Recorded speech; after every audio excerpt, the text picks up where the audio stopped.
अगर आपको बगैर कैलकुलेटर के 11 मल्टीप्लाई बाय 54 करना पड़े तो आप यकीनन ऊपर 11 लिखेंगे, नीचे 54 लिखेंगे और फिर इनको मल्टीप्लाई करना शुरू कर देंगे। लेकिन अगर मैं आपसे ये कहूं कि आप इसको अपने दिमाग में ही हल करो तो ये आपके लिए काफी मुश्किल हो जाएगा। आप इसको नहीं कर पाओगे उस वक्त तक जब तक आप ये ट्रिक नहीं सीखोगे। इस ट्रिक को सीख लो, फिर आप बड़ी आसानी से मल्टीप्लाई कर पाओगे। आपने 54 को 11 के साथ मल्टीप्लाई करना है। आप 54 में से 5 को पहले लिख दें, फिर 5 और 4 को जमा करें। जमा करने के बाद 9 आ जाएगा, इनको दरमियान में लिख दें और आखिर पे 4 लिख दें जो कि 54 का लास्ट वाला डिजिट है। तो जवाब आपके सामने आ चुका है। बस इतना ही मुश्किल होता है। इस वीडियो में मैं आपको बहुत सारी ट्रिक्स बताऊंगा, एक भी मिनट मत छोड़ के जाइएगा वरना ट्रिक समझ नहीं आएगी। अगर मैं आपसे कहूँ 41 मल्टीप्लाई बाय 11 तो आप सिंपल 4 को सबसे पहले लिख दें, फिर 41 को आपस में जमा करें, यानी कि ये बन गया 5, तो दरमियान में 5 लिख दें और उसके बाद आखिर पर 41 का आखिरी डिजिट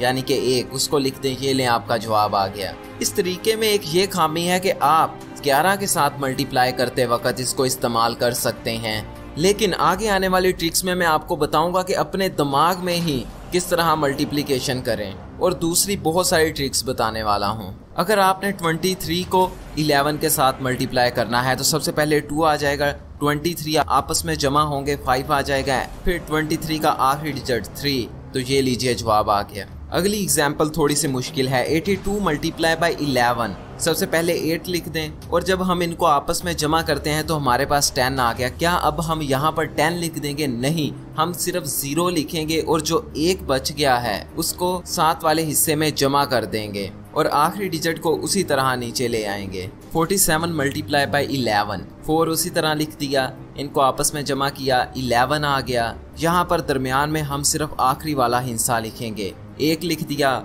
और जो 1 बच गया उसको अगले में जमा करवा देंगे, यानी कि अब ये 4 5 बन चुका है और 7 को उसी तरह एंड पे लिख देंगे। इससे आप 2 से बड़े नंबर को भी मल्टीप्लाई करवा सकते हैं। अब एग्जाम्पल देखते हैं बड़ी वैल्यू की। अगर आपने इस वैल्यू को 11 के साथ मल्टीप्लाई करवाना है तो हम यहाँ पर उसी तरह 5 को सबसे पहले लिख देंगे, फिर पहले हिस्से को दूसरे के साथ जमा करवाएंगे, तो ये बन गया 7 लिख देंगे, फिर उसके बाद दूसरे हिस्से को तीसरे हिस्से के साथ जमा करवाएंगे, ये बन गया 6, तो हम यहाँ पर 6 लिख देंगे और फिर जब हम आखिरी हिस्से पर पहुँच जाएं तो आखिरी हिस्से को उसी तरह नीचे लिख देंगे, यानी कि हमारे पास जवाब आ गया 5764। अब लास्ट एग्जाम्पल हम किसी बहुत बड़ी वैल्यू को जमा करवा के देखते हैं। हमारे पास वैल्यू है 354271। यहाँ सबसे पहले 3 उसी तरह आ गया, फिर पहले हिस्से को दूसरे के साथ जमा किया तो 8 आ गया, फिर दूसरे हिस्से को तीसरे के साथ जमा किया तो 9 आ गया, तीसरे हिस्से को चौथे के साथ जमा किया 6 आ गया, चौथे को पांचवें के साथ जमा किया 9 आ गया, पांचवें को छठे के साथ जमा किया 8 आ गया और आगे अब कोई हिस्सा नहीं बचा तो लास्ट वाला हिस्सा उसी तरह आ गया। अगर आपको इन दोनों को मल्टीप्लाई करवाना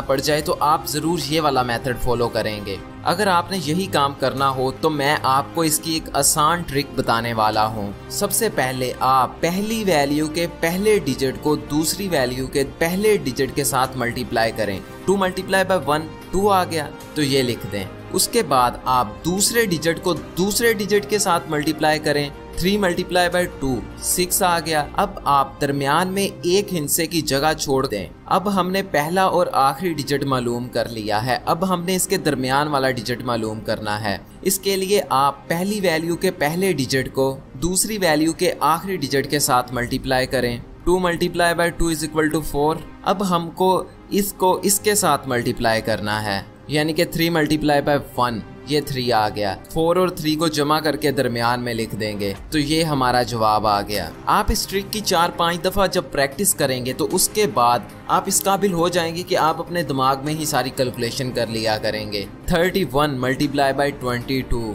पहले डिजिट को पहले के साथ मल्टीप्लाई किया, जवाब आ गया 6 लिख दें, दरमियान में एक डिजिट की जगह छोड़ दें और फिर दूसरे डिजिट को दूसरे के साथ मल्टीप्लाई करें। 1 मल्टीप्लाई बाय 2 2 लिख दें। अब दरमियान वाले डिजिट के लिए आप इसको इसके साथ मल्टीप्लाई करवाएं और फिर इसको इसके साथ मल्टीप्लाई करवाएं और अब इन दोनों वैल्यू को जमा कर दें और दरमियान में लिख दें। अब मैं थोड़ा सा डिफ़िकल्ट क्वेश्चन आपके साथ शेयर करता हूँ। इसको जानने के बाद आप 2 डिजिट मल्टीप्लिकेशन अपने जहन में ही कर लिया करोगे। 23 मल्टीप्लाई बाय 24 करने में तो ये बहुत आसान है, लेकिन इसके अंदर सिर्फ एक ही नई चीज़ है। सबसे पहले उसी तरह पहले को पहले के साथ मल्टीप्लाई करवाया, 4 लिख दें। अब दूसरे को दूसरे के साथ मल्टीप्लाई कर दें तो 3 multiply by 4 is equal to 12। तो क्या अब हम यहाँ पे एक डिजिट की जगह छोड़ के 12 लिख देंगे? नहीं, हम सिर्फ 2 लिखेंगे और जो 1 है उसको दरमियान वाले हिस्से में कैरी कर देंगे। अब दरमियान वाला डिजिट मालूम करने के लिए आप पहले को आखिरी के साथ मल्टीप्लाई करें, फिर दोनों दरमियान वालों को मल्टीप्लाई करें और इनको जमा कर दें। ये 14 बन गया और आप इस 14 में वो 1 को भी जमा कर दें। अब ये 15 बन गया। अब यहाँ पर भी हमने 2 डिजिट नहीं लिखने, सिर्फ 1 लिखना है। यहाँ पे अब हम 5 लिखेंगे और 1 को अगले वाले हिस्से के साथ जमा कर देंगे। तो ये जवाब आपका आ चुका है। इस मेथड पर आप प्रैक्टिस करेंगे तो एकदम सीख जाएंगे। लेकिन जो अगला मेथड है, इससे एक 8 साल का बच्चा भी बड़ी आसानी के साथ बड़े से बड़े हिस्से की मल्टीप्लिकेशन कर सकेगा और वो भी बहुत आसानी के साथ। हमारे पास एक सवाल है 31 मल्टीप्लाई बाय 12। सबसे पहले आपने 3 के लिए 3 लाइंस लगा देनी है और उसके बाद 1 के लिए 1 लाइन लगा देनी है और फिर 12 की दूसरी जानिब आपने 1 के लिए 1 लाइन लगा देनी है और 2 के लिए 2 लाइनें लगा देनी है। अब हमने देखना है कि हमारी लाइनें कहाँ कहाँ पर इंटरसेक्ट कर रही हैं, एक दूसरे को कहाँ कहाँ पर काट रही हैं। सबसे पहले ये लाइन 2 जगह पे मिल रही है तो हमने 2 लिख देना है। उसके बाद हमने दरमियान वाली लाइनों को काउंट करना है, ऊपर वाली भी और नीचे वाली भी। तो टोटल 7 बन गया, हम यहाँ पर 7 लिख देंगे और फिर इसी तरह इनको काउंट कर लेना है। ये 3 जगह पे टकरा रही हैं तो ये लीजिए, ये आ गया आंसर। ये बस इतना ही आसान है। जब आप इसको प्रैक्टिस करेंगे तो आप कुछ ही लाइनें खींचेंगे और बड़ी बड़ी मल्टीप्लिकेशंस कर देंगे। अब हमने 22 को मल्टीप्लाई करना है 23 के साथ। सबसे पहले हम 22 की लाइनें उसकी ऑपोजिट डायरेक्शन में लगा देते हैं। 2 लाइनें, थोड़ा सा फासला छोड़ के 2 लाइनें। अब इसी तरह हम 23 की लाइनें भी लगा देते हैं, 3 लाइनें और फिर फासला छोड़ के 2 लाइनें। अब हम फिर से काउंट करेंगे इन लाइनों ने आपस में कितनी बार काटा है, 6 आ गया। फिर हमने दरमियान वाले सारे डॉट्स को जमा किया तो हमारे पास 10 आ गया। अब यहाँ पर हम 10 नहीं लिखेंगे बल्कि 10 का सिर्फ आखिरी डिजिट यानी कि 0 लिखेंगे और जो 1 है वो अगली वाली वैल्यू में जमा कर देंगे। और अगली वाली वैल्यू में काटा है 4 बार और इसमें 1 को जमा करेंगे 5 बार बन गया। तो ये लीजिए आपका आंसर आ गया। मुझे पता है ये ट्रिक आपको बहुत अच्छी लग रही है, इसलिए अभी सब्सक्राइब कर लें और जो बेल है उसको नहीं भूलना, लाजमन बेल को ऑन कर देना है।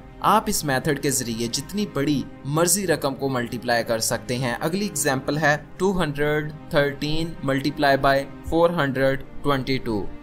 अब हम 213 को लाइनों की सूरत में ड्रा कर लेते हैं और फिर 422 को लाइनों की सूरत में ड्रा कर लेते हैं। सबसे पहले आपने इनको जमा किया, इनका जवाब 6 आ गया, आप 6 लिख दें। फिर दूसरे वाले डॉट्स को जमा करते हैं तो ये बन जाते हैं 8, फिर आप 8 लिख दें। फिर हम इनको जमा करते हैं तो ये बन जाते हैं 18, आप इसमें सिर्फ 8 लिखेंगे और जो 1 है उसको अगले वाले डॉट्स में जमा कर देंगे और अगले वाले डॉट्स को जमा करने पे बन रहा है 8 और पिछले वाला 1 आ गया 9, तो यहाँ पर आप 9 लिख दें और अगले वाली लाइन का 8 बन गया, यहाँ पर 8 लिख दें। तो ये रहा आपका जवाब। ये बस इतना ही आसान है। आप हर जगह डॉट्स को काउंट करने की बजाय आप ये वाली लाइनों को गिन लो और ये वाली लाइनों को गिन लो और बाद में इन दोनों को आपस में मल्टीप्लाई करवा दो तो जवाब बिल्कुल सेम आएगा। इससे आपका बहुत ज़्यादा टाइम बच जाएगा और आप चुटकियों में किसी भी सवाल को हल कर देंगे। ये तरीका सच में अच्छा है। आप अपने टीचर्स को ज़रूर बताइएगा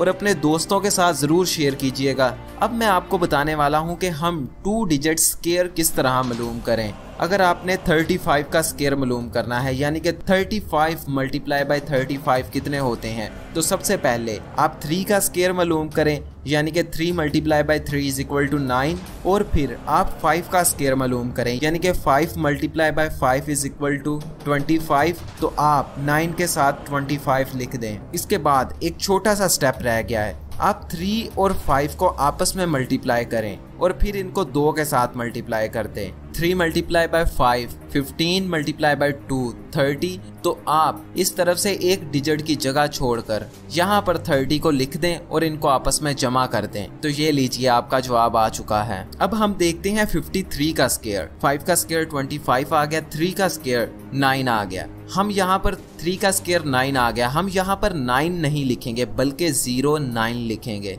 और बाद में 5 multiply by 3 is equal to 15, 15 multiply by 2 is equal to 13। यहाँ से एक हिस्सा छोड़ दें, यहाँ पे 30 लिख दें और अब इनको जमा करवा दें। तो ये लीजिए आपका जवाब आ चुका है। आप इतनी ही आसानी के साथ किसी भी नंबर का स्क्वायर मालूम कर सकते हैं और दूसरों को हैरान कर सकते हैं। मैं हमेशा इसी तरह की वीडियोस बनाता हूँ, लेट बनाता हूँ लेकिन अच्छे वाली बनाता हूँ। इसलिए आप मेरे चैनल को सब्सक्राइब भी कर लें, लेकिन सब्सक्राइब करने का कोई फ़ायदा नहीं होगा अगर आप इस बेल को नहीं दबाते। अभी इस बेल को दबाइए और इस वीडियो को व्हाट्सएप पे, फेसबुक पे, हर जगह डाउनलोड करके किसी भी तरीके से ज़रूर शेयर कीजिएगा।